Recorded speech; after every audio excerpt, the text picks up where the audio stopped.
आइए दोस्तों, study IQ education में आप सबका स्वागत है। आज हम लोग देखेंगे चतुर्थ सेमेस्टर द्वितीय प्रश्न पत्र शैक्षिक प्रबंधन एवं प्रकाशन। ठीक है, तो आइए क्वेश्चन की तरफ बढ़ते हैं। ऑब्जेक्टिव क्वेश्चन, पहला क्वेश्चन है प्राथमिक कक्षाओं के बच्चों को पाठ्य पुस्तकें निःशुल्क उपलब्ध कराई जाती हैं।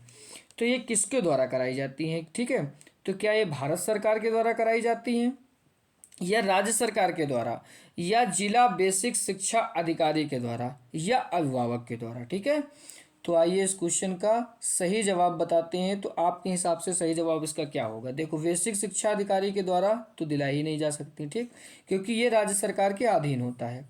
अभिभावक है वो आपको दिला नहीं सकता, क्योंकि प्राइमरी स्कूल जो होता है, प्राथमिक विद्यालय, वो सरकारी होता है। वहाँ पे खाना और क्या कहते हैं, बुकें आपको फ्री मिलती हैं। ठीक है, तो ये आपकी किससे होती है? राज्य सरकार। ठीक है, ये राज्य सरकार इसका सारा वाहन खर्चा उठाती है। ठीक है, तो इसका बी ऑप्शन सही होगा। आइए, लर्निंग कॉर्नर द्वारा बच्चों में गुण विकसित होता है। तो स्वयं द्वारा, इसका अवलोकन करने का, निरीक्षण करने का, निष्कर्ष निकालने का, उपर्युक्त में से सभी। इसका राइट जवाब हो जाएगा उपर्युक्त में से सभी। ठीक है, अगले क्वेश्चन की तरफ बढ़ते हैं। क्वेश्चन नंबर थर्ड है आपका, परिषदीय प्राथमिक विद्यालयों की कक्षा 2 में निर्धारित कुल पाठ्य पुस्तकों की संख्या। तो क्या होती है? एक पाठ्य पुस्तक की संख्या होती है कि 2 होती है कि 3 होती है कि 4 होती है? तो इसका राइट जवाब हो जाएगा 4। ठीक है, अगले क्वेश्चन की तरफ बढ़ते हैं। सामान्य रूप से विद्यालय में कुल कितने प्रकार की समय सारणी बनाई जाती है?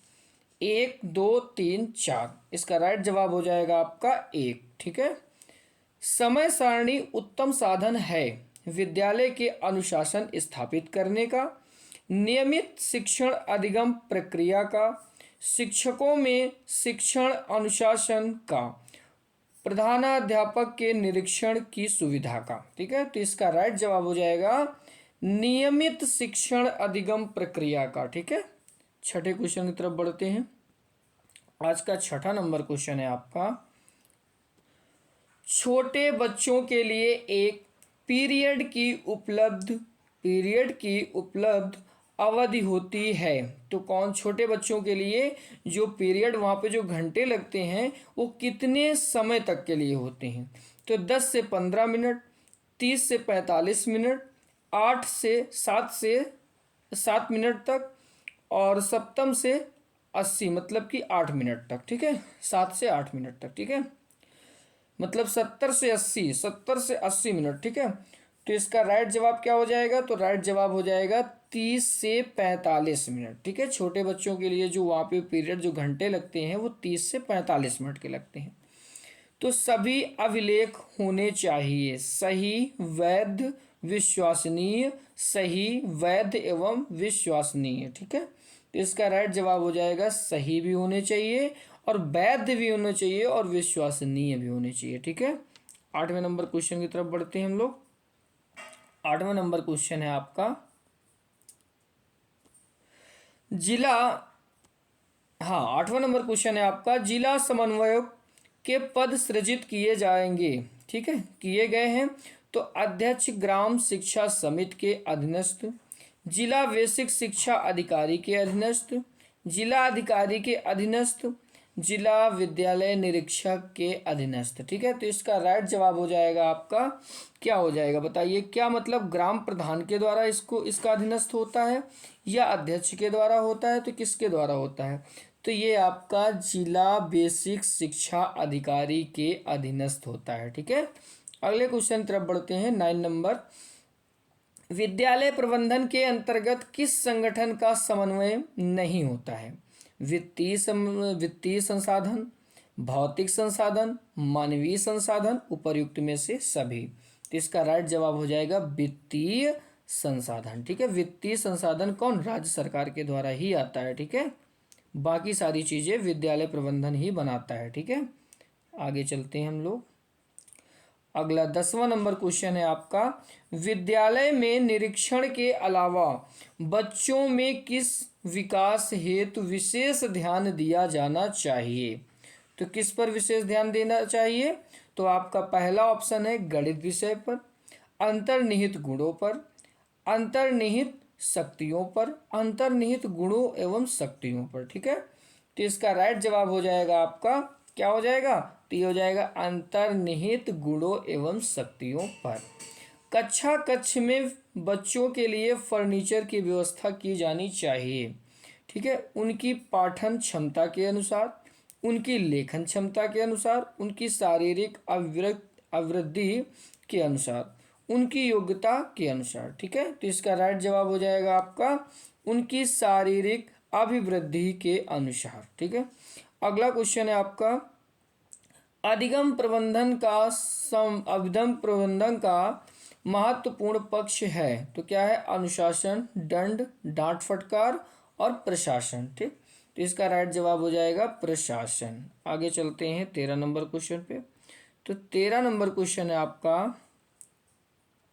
हाँ 13 नंबर क्वेश्चन है मान्यता के अनुसार बच्चों के अधिक नजदीकी होते हैं उनके कौन होते हैं? पिता, माँ, शिक्षक, भाई बहन। तो सबसे ज्यादा नजदीकी कौन होता है? तो माँ होती है। ठीक है, ग्राम शिक्षा समिति का सदस्य सचिव होता है। बेसिक स्कूल व वरिष्ठ शिक्षक, बेसिक स्कूल व प्रधानाध्यापक, ग्राम प्रधान या अभिभावक। तो कौन होता है?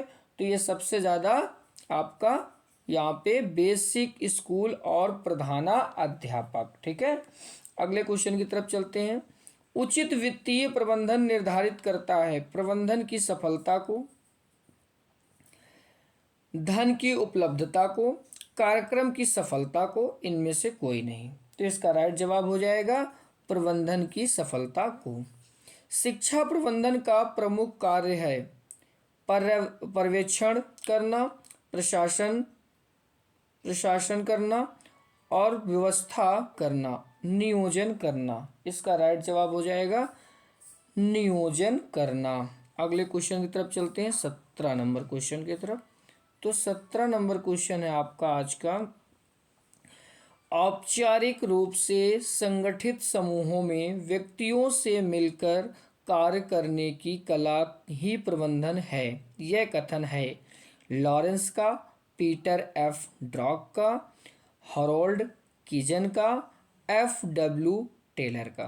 तो इसका राइट जवाब हो जाएगा एफ डब्ल्यू टेलर का। आगे चलते हैं 18 नंबर क्वेश्चन में।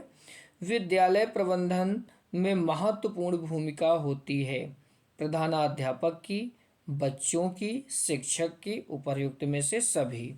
तो इसमें सभी की होती है, प्रधानाध्यापक की भी होती है, बच्चों की भी होती है और शिक्षक की भी होती है। प्राथमिक शाला के लिए ग्रामीण क्षेत्र में भवन हेतु स्थान का चयन करता समय ध्यान रखना चाहिए। तो किस चीज़ का? शाला गांव के बीचों बीच में हो, सड़क के किनारे हो, तालाब के पास हो, गांव के समीप खुले मैदान के पास हो। ठीक है, तो इसका राइट जवाब हो जाएगा आपका गांव के समीप खुले मैदान पर प्राथमिक शाला होनी चाहिए। ठीक है, 20वां नंबर क्वेश्चन नंबर 20 की तरफ बढ़ते हैं। तो 20वां नंबर क्वेश्चन है मानवीय प्रबंधन के घटक हैं। तो कौन है? विद्यालय भवन, पुस्तकालय, फर्नीचर, शिक्षक, छात्र छात्राएं, समुदाय। ठीक है, तो इसका राइट जवाब हो जाएगा शिक्षक, छात्र छात्राएं एवं समुदाय। ठीक है, समय सारणी का सर्वाधिक महत्वपूर्ण गुण है कठोरता, समयावधि, लचीलापन, विषयों का चयन। इसका राइट जवाब हो जाएगा लचीलापन। विद्यालय समुदाय के परस्पर सहयोग का प्रमुख उद्देश्य है अध्यापकों को अनुशासित करना, छात्रों और अध्यापकों में मधुर संबंध स्थापित करना, छात्रों के अध्ययन के प्रति रुचि जागृत करना, समुदाय से सहयोग प्राप्त करना। इसका राइट जवाब हो जाएगा छात्रों में अध्ययन के प्रति रुचि जागृत करना। 23वें नंबर क्वेश्चन पे चलते हैं। तो आज का 23वां नंबर क्वेश्चन है आपका बुक बैंक से संबंधित पंजिका नहीं है। भंडार पंजिका, संचयी अभिलेख, दान पंजिका, और कार्यवाही पंजिका। इसका राइट जवाब हो जाएगा आपका दान पंजिका। व्यायाम की आवश्यकता होती है बालक में मानसिक विकास हेतु, बालक के शारीरिक विकास हेतु, बालक के सर्वांगीण विकास हेतु, व्यवहारिक अनुशासन हेतु। ठीक, तो इसका राइट जवाब हो जाएगा बालक के शारीरिक विकास हेतु। ठीक है, व्यायाम किस लिए होता है? बालक का शारीरिक विकास होता है, उससे मानसिक थोड़ी होता है। और सर्वांगीण मतलब सभी विकास, सारे विकास नहीं होते, सिर्फ शारीरिक विकास होता है। ठीक है, यदि एक बालक कक्षा में स्वच्छता के साथ नहीं आता है तो उसे डांट लगानी चाहिए, शाला से निकाल देना चाहिए, उसे स्वच्छता के लाभ बताने चाहिए, अभिभावक को सूचित करना चाहिए। तो यहाँ पे आपका राइट जवाब है उसे स्वच्छता के लाभ बताने चाहिए। लेकिन आजकल के प्राइमरी के टीचर क्या करते हैं कि बच्चों को डांटने लगते हैं, लेकिन वहाँ डांटना नहीं चाहिए क्योंकि बच्चे के मस्तिष्क में गहरा प्रभाव पड़ता है। तो वहाँ पे बच्चों को उसके लाभ बताना चाहिए स्वच्छता के। ठीक है, तो बच्चे के अंदर भी उसकी जागरूकता बढ़ेगी। आइए अगले नंबर क्वेश्चन की तरफ चलते हैं, 26 की तरफ। 26 क्वेश्चन नंबर है, अधिकारियों द्वारा किए गए निरीक्षण विद्यालय के कार्य के घंटों तथा विद्यालय को प्रभावित करने वाली अन्य गतिविधियों का उल्लेख किया जाता है। आदेश पुस्तिका में, लॉग बुक में, सेवा पुस्तिका में, विद्यालय कैलेंडर में। ठीक है, तो इसका राइट जवाब हो जाएगा लॉग बुक में। जिला बेसिक शिक्षा समिति का गठन किया गया। तो कब इसका गठन किया गया? सन 1975 में, सन 1971 में, और सन 1990 में, सन 1982 में। तो इसका गठन किया गया था 1971 में। भारत में विद्यालय निरीक्षण पद्धति का प्रारंभ हुआ गुप्त शासनकाल में, मुगल शासनकाल में, अंग्रेजों के शासनकाल में, इनमें से कोई नहीं। इसका राइट जवाब हो जाएगा अंग्रेजों के शासनकाल में। ठीक है, आगे चलते हैं 29 क्वेश्चन की तरफ। 29 क्वेश्चन नंबर, हाँ इसकी तरफ चलते हैं। विद्यालय की बौद्धिक प्रयोगशाला है विज्ञान प्रयोगशाला, शिक्षण प्रयोगशाला, पुस्तकालय और म्यूजिशियम।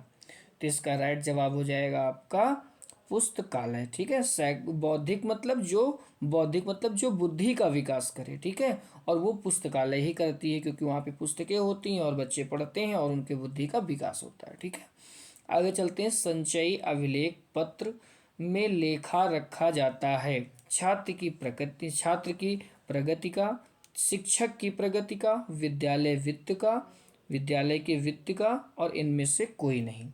इसका राइट जवाब हो जाएगा छात्र की प्रगति का। प्राकृतिक प्रदत्त शिक्षण अधिगम सामग्री नहीं है फूल, पत्तियां, फल, मानचित्र। इसका राइट जवाब हो जाएगा मानचित्र। ठीक है, आगे चलते हैं। प्राथमिक स्तर हिंदी भाषा की पाठ्यपुस्तक है कलरव, मंजरी और वर्तिका, रेनबो। ठीक है, तो यहाँ पे पूछ रहा है प्राथमिक स्तर हिंदी भाषा की पाठ्य पुस्तक नहीं है। तो ये कलरव भी चलती थी हिंदी में, आप लोग भी पढ़ते होंगे जब प्राइमरी में, तो आपको भी पता होगा कलरव भी चलती थी, मंजरी भी चलती थी, वर्तिका भी चलती थी। लेकिन रेनबो चलती थी इंग्लिश में। मुझे आज भी पता है रेनबो किस में चलती थी, इंग्लिश में चलती थी। ठीक है, लेकिन इसमें सारी चलती थी और यहाँ पे कलरव आपकी नहीं। ठीक है, कलरव पाठ्य पुस्तक है। ठीक है, हिंदी की। ठीक है, हिंदी में कौन सी चलती थी? कलरव चलती थी। आगे चलते हैं, इंग्लिश में रेनबो चलती थी। 33 नंबर क्वेश्चन पे चलते हैं। 33 नंबर क्वेश्चन है आपका, छात्रों में सूक्ष्म अवलोकन की क्षमता विकसित होती है तो भ्रमण से, प्रश्नोत्तर से, निबंध से, रंगोली से। तो इसका राइट जवाब हो जाएगा आपका भ्रमण से। सूक्ष्म मतलब छोटी छोटी चीज़ों का अवलोकन करने की क्षमता जब विकसित होती है, जब बच्चों को साथ में घुमाने ले जाते हैं तो बच्चे पूछते हैं सर जी ये क्या है, ये क्या है, ये क्या है, फिर सर जी उनके बारे में बताते हैं, तो उससे बच्चों के सूक्ष्म अवलोकन की क्षमता बढ़ती है। छात्रों के व्यक्तित्व के सर्वांगीण विकास में सहयोग विद्यालय में आयोजित क्रियाकलाप कहलाते हैं। सामाजिक क्रियाकलाप, सहयोगी क्रियाकलाप, मनोशारीरिक क्रियाकलाप और पाठ्य सहगामी क्रियाकलाप। इसका राइट जवाब हो जाएगा आपका पाठ्य सहगामी क्रियाकलाप। कक्षा कक्ष में सीखने सिखाने की सामग्रियों को रखने का स्थान कहलाता है खेल कॉर्नर, लर्निंग कॉर्नर, कक्षा लाइब्रेरी और मैजिक कॉर्नर। ठीक है, तो इसका राइट जवाब हो जाएगा आपका लर्निंग कॉर्नर। सीखने सिखाने मतलब जहाँ पे सीखा और सिखाया जाता है, तो वहाँ पे लर्निंग कॉर्नर उसको कहते हैं, जहाँ पे सामग्रियाँ रखी रहती हैं। आइए क्वेश्चन 36 में चलते हैं, क्वेश्चन नंबर 36 में चलते हैं। 36 क्वेश्चन है आपका, कार्य पुस्तिकाएं बच्चों को आधिकारिक अवसर उपलब्ध कराती हैं। अधिकाधिक अवसर उपलब्ध कराती हैं खेलने के, पढ़ने के और अभ्यास करने के उपर्युक्त में से सभी। इसका राइट जवाब हो जाएगा आपका अभ्यास करने के। ठीक है, बेसिक शिक्षा अधिनियम पारित हुआ 1960 में, 1965 में, 1968 में और 1972 में। तो आपका राइट जवाब हो जाएगा 1972 में। क्वेश्चन नंबर चलते हैं हम लोग क्वेश्चन नंबर 38 की तरफ। ठीक, क्वेश्चन नंबर 38। ठीक, तो क्वेश्चन नंबर 38 है आपका, शिक्षकों को शैक्षिक सपोर्ट प्रदान करने हेतु जनपद स्तर स्थापित अकादमी संस्थान है। SCERT आंग्ल भाषा शिक्षण संस्थान, ब्लॉक संसाधन केंद्र, जिला शिक्षा प्रशिक्षण संस्थान। इसका राइट जवाब हो जाएगा आपका जिला शिक्षा एवं प्रशिक्षण संस्थान।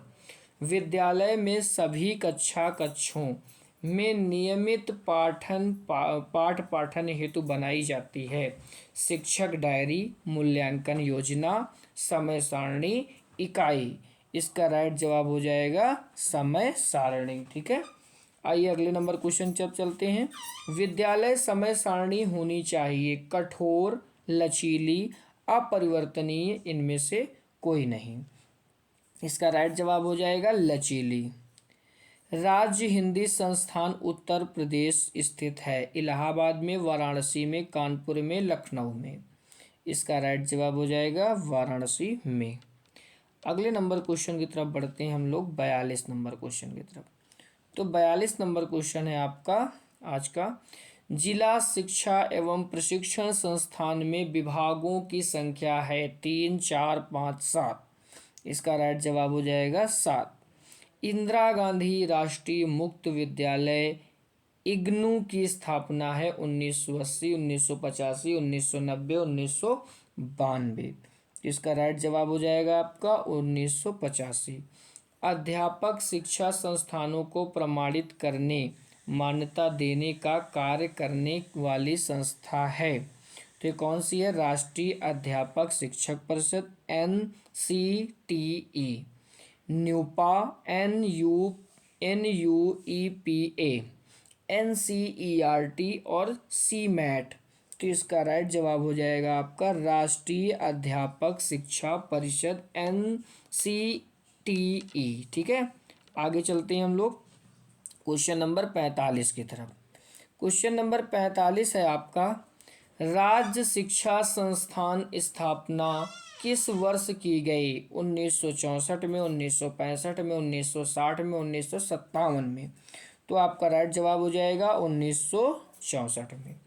NCTE राष्ट्रीय अध्यापक शिक्षा परिषद का गठन किया गया 1995 में, 1986 में, 1987 में और 1981 में। तो इसका राइट जवाब हो जाएगा 1995 में। ठीक है, आइए अगले नंबर क्वेश्चन की तरफ चलते हैं। तो कस्तूरबा गांधी बालिका विद्यालय में प्रवेश लेकर किस कक्षा तक शिक्षा दी जाती है? 10 तक, 8 तक, 7 तक, 5 तक। तो आपका राइट जवाब हो जाएगा ये कक्षा 8 तक दी जाती है। ठीक है, कक्षा 8 तक। आइए क्वेश्चन नंबर 48 की तरफ चलते हैं। क्वेश्चन नंबर 48 है, सब पढ़ें सब बढ़ें किसका उद्देश्य है? सर्व शिक्षा अभियान का, प्रौढ़ शिक्षा अभियान का, साक्षरता अभियान का और इनमें से कोई नहीं। तो इसका राइट जवाब हो जाएगा सर्व शिक्षा अभियान। ठीक है, जो साल में एक बार सर्व शिक्षा अभियान चलाया भी जाता है, जिसमें कहते हैं कि सब पढ़ें सब बढ़ें। ठीक। मानवीय संसाधन नहीं है, बालक, शिक्षक, प्रधानाध्यापक, श्यामपट। ठीक है, तो इसका राइट जवाब हो जाएगा श्यामपट। नगर शिक्षा संसाधन केंद्र जो कि नगर क्षेत्र के लिए है का संक्षिप्त रूप है बीआरसी, यूआरसी, आबा दोनों और इनमें से कोई नहीं। तो इसका राइट जवाब हो जाएगा आपका यूआरसी। ठीक है, तो आज की सीरीज में 50 क्वेश्चन कंप्लीट हुए और ये पार्ट 1 है। ठीक है, और इसका पार्ट 2 कल मिलेंगे पार्ट 2 में। तो इसके पार्ट 1 में शैक्षिक प्रबंधन एवं प्रशासन का ये पार्ट 1 है। ठीक है, तब तक के लिए थैंक यू वेरी मच। इस वीडियो को ज़्यादा से ज़्यादा शेयर करिए, लाइक करिए, सब्सक्राइब करिए। ठीक है, धन्यवाद।